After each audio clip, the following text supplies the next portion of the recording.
সুপ্রিয় দর্শক মণ্ডলী, আসসালামু আলাইকুম। Welcome back to my channel. কেমন আছেন? আশা করি ভালো আছেন। আজকের রেসিপি হচ্ছে পটলের ভর্তা রেসিপি। দেখতে পাচ্ছেন গরম ভাষাতে পটল ভর্তা অসাধারণ। তো আমি কিছুটা পটল নিয়েছি। পটলগুলো খুব কচি টাইপের, তো একটু বিচি থাকলে পটলগুলো ভর্তা খেতে ভালো লাগে না। তো একটু ফ্রেশ এবং কচি পটল নিলে পটল ভর্তাটা খুব ভালো লাগে। এরপর যে পটলগুলো দেখতে পাচ্ছেন উপর থেকে একটু চাচি নিচ্ছি ছুরি দিয়ে। তো উপরের অংশটা আমি পুরোটাই ফেলে দেবো না, আমি একটু চেঁচে নেবো ছুরি দিয়ে সুন্দর করে। তো চাচা হয়ে গেছে, দেখতে পাচ্ছেন সবগুলা পটল মসৃণ করে চেঁচে নিয়েছি। এরপর যে পটলগুলো আমি কেটে নেবো একটা সাইজ করে। আমি আপনাদের একটা পটল কেটে দেখাচ্ছি কতটা কচি পটলগুলো দেখতে পাচ্ছেন, একটুও বিচি নেই। তো বিচি ছাড়া পটল ভর্তা বানালে খেতে খুব ভালো লাগে।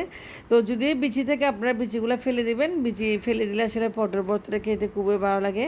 অনেকেই বিচি পছন্দ করে, অনেকে পছন্দ করে না। বিশেষ করে পটলটা আসলে পানি জাতীয় একটা সবজি, তো অনেকে পটল পছন্দ করে না। যারা পছন্দ করে না তারা এভাবে পটল ভর্তা বানিয়ে গরম ভাতের সাথে খেতে পারেন, খুবই অসাধারণ লাগবে।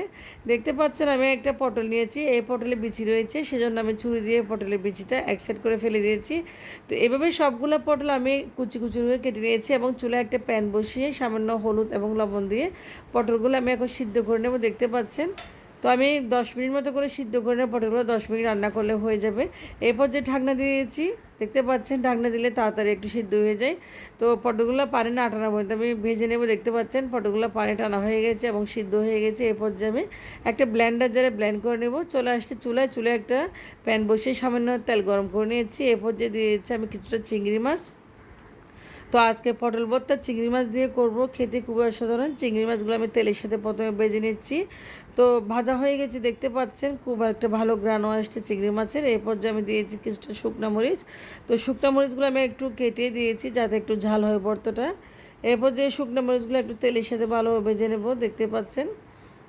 তো শুকনো মরিচ ভাজা হয়ে গেছে। এরপর যে দিয়েছি আমি কিছুটা পেঁয়াজ কুচি আর কিছুটা রসুন কুচি আর একটা আস্ত কাঁচামরিচ, দেখতে পাচ্ছেন। তো রসুন, পেঁয়াজ, কাঁচামরিচ আমি শুকনো মরিচ আর চিংড়ি মাছের সাথে মিক্স করে নেব, এখন ভালোভাবে একটু ভেজে নেব। দেখতে পাচ্ছেন এরপর যে ভালো একটি গ্রান আসছে, এই শুকনো মরিচ, চিংড়ি মাছ আর পেঁয়াজ রসুনের দারুণ একটা গ্রান আসছে। এরপর দিয়েছি অল্প লবণ, যেহেতু আমি পটলগুলো সিদ্ধ করার সময় লবণ দিয়েছি, আমি আর লবণ দিব না।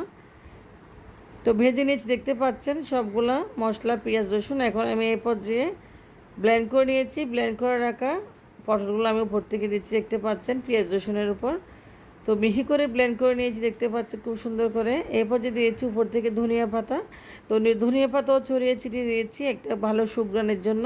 তো এরপর যে দেখতে পাচ্ছেন আমি খাঁটি দিয়ে নেড়ে ছেড়ে পানিগুলো না পটলগুলো শুকনো না হওয়া পর্যন্ত ভালোভাবে চুলার আঁচটা কমিয়ে ভালোভাবে টেলে নেব, দেখতে পাচ্ছেন।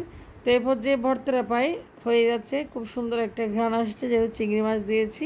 তো পানিগুলো টানা হয়ে দেখতে পাচ্ছেন একদম শুকনো শুকনো হয়ে গেছে ভর্তাটা। আমি চুলাটা এখন বন্ধ করে দিব। ভর্তাটা গরম ভাতের সাথে আপনারা করে চাইলে খেতে পারেন, একদম হয়ে গেছে। খুবই অসাধারণ একটি ভর্তা। আপনারা চাইলে বৃষ্টির দিনে বা ঝড়ের দিনে যাদের একদম ভর্তা খেতে ইচ্ছা করতেছে তারা চাইলে বাসায় পটল থাকলো, ঝিঙা থাকলো, আপনারা এই ধরনের ভর্তা করতে পারেন। দেখতে পাচ্ছেন আমরা যেহেতু দুপুরে খাবো, আমি একটা প্লেটে সার্ভিং ডিশে সার্ভ করতেছি।